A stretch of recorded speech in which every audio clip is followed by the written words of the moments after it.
Before I started the program, I lived with a lot of pain, but didn't necessarily know it, if that makes sense. I was used to always something, either my back or my hip hurting, and that was just kind of my norm. And then I would do something unknowingly to flare it up. So that was what was really frustrating for me, is I never knew what the day would bring. Like, could I lift a bag of dog food today? Some days I could, some days I couldn't.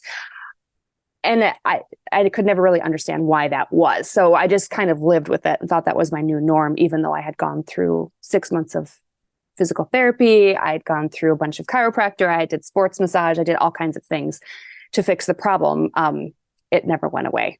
I mean, really, in the back of my mind, I always knew that I needed to do something different. So because I was always searching, why does my back hurt? Why does my hip hurt? What does this specific pain in this specific area mean? And because of that, on Facebook, I got an ad for the Healthy Hips program. And I signed up to hear the free video because I thought, you know what, I've obviously been doing this enough, Googling enough, miserable enough for long enough, that now Facebook is feeding me information that I need to make a change. So it's time to do something about it versus just live with it. In the video, the initial video, you talk about the pelvic floor kind of being a trampoline and the reverberations going down your legs. I have broken both feet, stress fractures from running. And it's not like I do 100 miles a week. I'm doing 25 to 30 miles a week. I have friends who run 100 milers and don't break their bones. And so I had been through multiple doctors who just were like, I don't know why you broke your feet. You just broke your feet. It just happens. You did too much. The only person who ever paid attention to that was Dr. Jessica. She was pretty shocked that I had broken both feet, and nobody really seemed to connect that to my pelvic floor. So, from the video, I was really interested in that part of like how the feet played a role. And then after talking to her, where she actually paid attention to that was a sign. When it came to actually signing up for the program, I mean, of course, I had a hesitation just because I didn't really know her from Adam. Honestly, I hadn't really done much research on her before I talked to her face to face. I just really liked that she actually connected some dots that no one else had connected. So I thought, you know what, why not? Let's try this and see if this works, because nothing else has so far. So now, I've been looking back over the past month, I guess 2 months, and I kind of realized, to my shock, that I did 3 half marathons in 5 weeks, which is really crazy, right? Something that I probably wouldn't have considered even a year ago, because I had such a long time to recover in between them.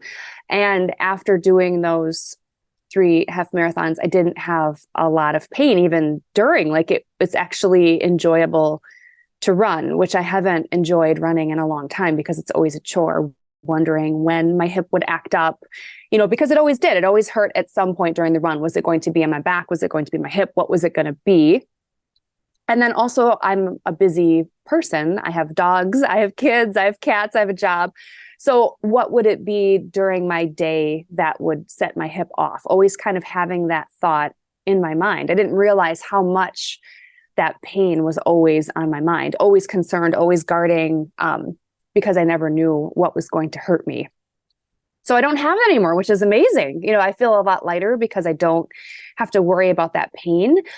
Some of the small things that happened without me even knowing were, I do a lot of just strength training. So feeling more confident to lift higher weights, but also for me previously, transitioning from a standing exercise position to laying on the floor was always super painful on my back. Laying flat on my back is always hurt. And at some point a couple months ago, it just stopped, which was amazing. And I could actually feel like I'm engaging my core properly. I've got my hips in the right way and my back doesn't hurt. That was amazing, because my back has hurt forever. And then it just went away, which was awesome. I really loved the videos. I thought those were always super interesting.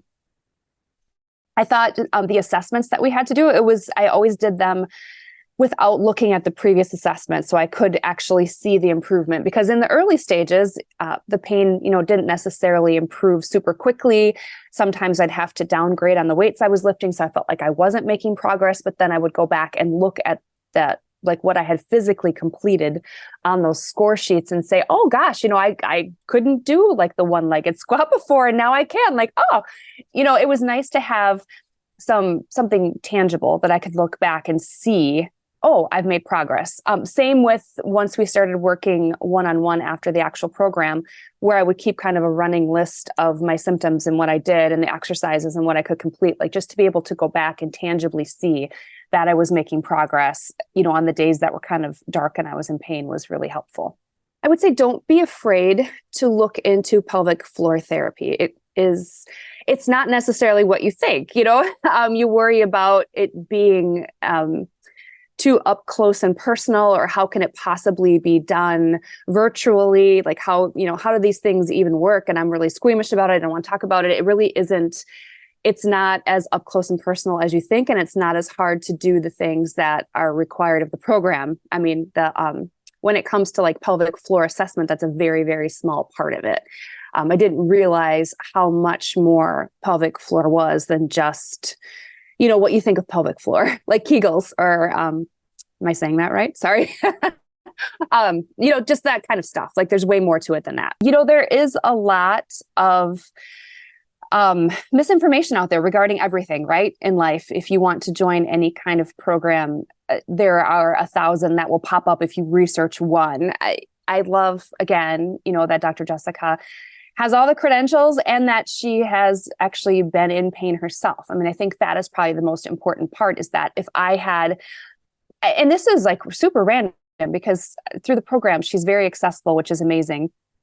But if I had a really random, like, oh, I have this strange ache on my left side and it's here, she'd be like, well, try this. And it worked. Like, I don't know how she's magical, but she seems to know, I think, because she's been through the pain that I had. She understands what I need to do to make that pain go away, and then how to then solve the problem long term. I would just add, if you choose or decide to go with the program, definitely take advantage of all of the options that Dr. Jessica offers. There's a meeting every week. You can message back and forth privately. You can do office hours, like all of those things. The availability was really another reason why I decided to do the program, because there was a lot of accessibility, because everybody is a little bit different. I mean, yes, when you go through the program, there are modules that you complete, but there's also a lot of personalization, which I really, really loved. And I felt like if I had a problem, it was fixed very, very quickly. Like even sometimes on the weekend, if I had something going on, she would get in touch with me and we would figure it out. So I loved that part of it.